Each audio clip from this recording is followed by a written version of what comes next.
When you think of Norway, what comes to your mind? Maybe it's the stunning nature, the northern lights, or the Vikings. But let me be honest, I'm thinking more of money, being rich. I mean extremely rich, and some more money. Seriously, Norway is one of the wealthiest nations on earth, and contrary to popular belief, it is not by chance. The road to success for Norway started with them discovering oil in the North Sea. That is true. But what they have done with it is a textbook example of how to take a natural resource and turn it into long-lasting prosperity. This is something most countries terribly fail at, no matter how lucky they are with the natural resources they have in the first place. In this video today, we are going to explore how Norway built a financial empire, one that spans beyond oil, and why it continues to thrive, while other resource-rich countries struggle most of the time. Let's start with talking about the initial discovery of oil in the North Sea. Norway wasn't always rich. Before the 1960s, Norway's economy was largely dependent on fishing, agriculture, and shipbuilding. Life was modest, and wealth wasn't necessarily a word you would use to describe the country. Everything changed in the late 1960s. In 1969, while drilling in the North Sea,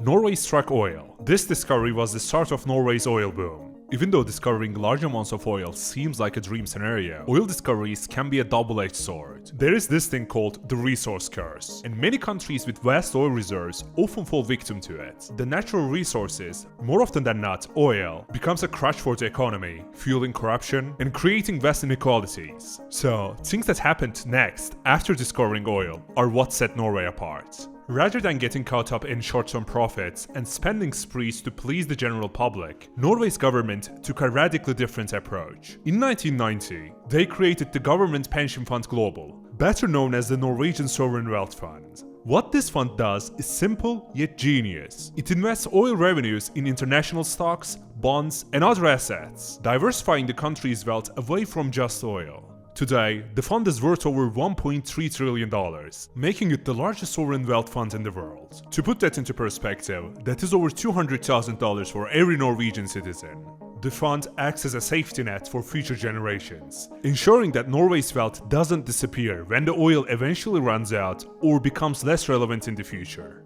All of this sounds so good, and believe me, it is. But how exactly did Norway avoid the pitfalls of other oil-rich nations? Well, it was all about competent governance and some foresight. I know, competent governance may sound like an alien concept to most of us nowadays, but Norway's government really did an amazing job when it came to managing this incredibly favorable scenario for their country. To be completely clear, it's not just the investment of the oil wealth that set Norway apart. The country has built a robust welfare system that plays a critical role in its overall prosperity. High taxes, something that most people usually cringe at, are actually a key part of this system. Please don't get me wrong, I hate it too. Come on, who would like to pay incredibly high taxes, especially if they think they are not getting enough benefits and services in return?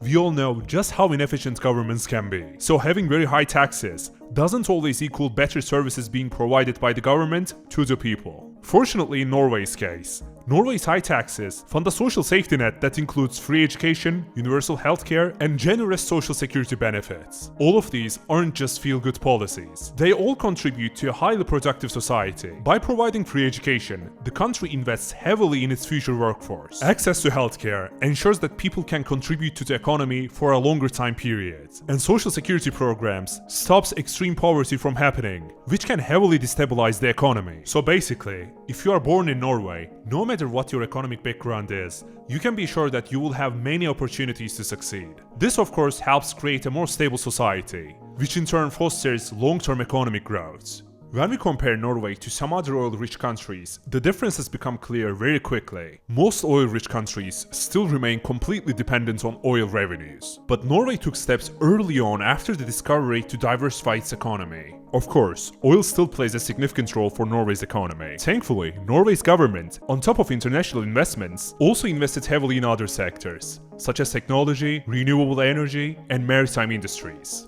Over 98% of the country's electricity comes from renewable sources, making it one of the most sustainable energy systems in the world. Norway does this all while they export the oil they're extracting, which turns the whole situation into a win-win. Governments are never perfect. But before I forget, Another key factor in Norway's success is its governance. Norway consistently ranks amongst the least corrupt countries in the world. This, of course, has helped create a stable business environment. Corruption can quickly erode wealth, especially in countries with large natural resources. But Norway's commitment to clean governance has allowed it to avoid this trap. For example, one of the ways Norway ensures transparency is through its management of the Sovereign Wealth Fund. The government makes all of its investment decisions publicly available, so the people can see exactly how their country's wealth is being managed. This level of openness builds trust between the government and its citizens, creating a sense of shared responsibility. When it comes to understanding Norway's success, I think it's also very important to look at how Norway has managed to strike a balance between free market capitalism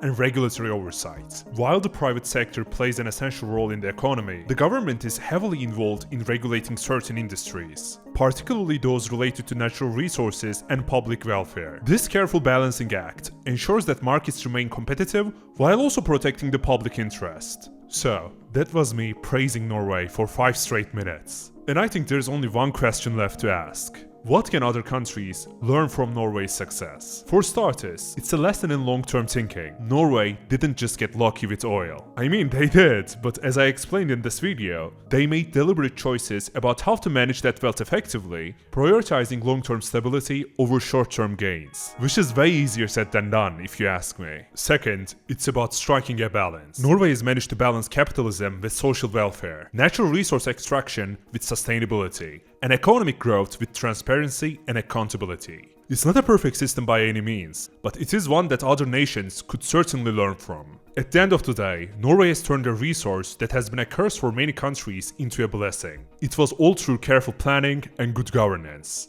In a world that's often focused on immediate gratification, Norway is a refreshing example of the power of long-term thinking. So, next time you think of Norway, don't just think of money and how rich they really are. Instead, think of how they've used their opportunities wisely.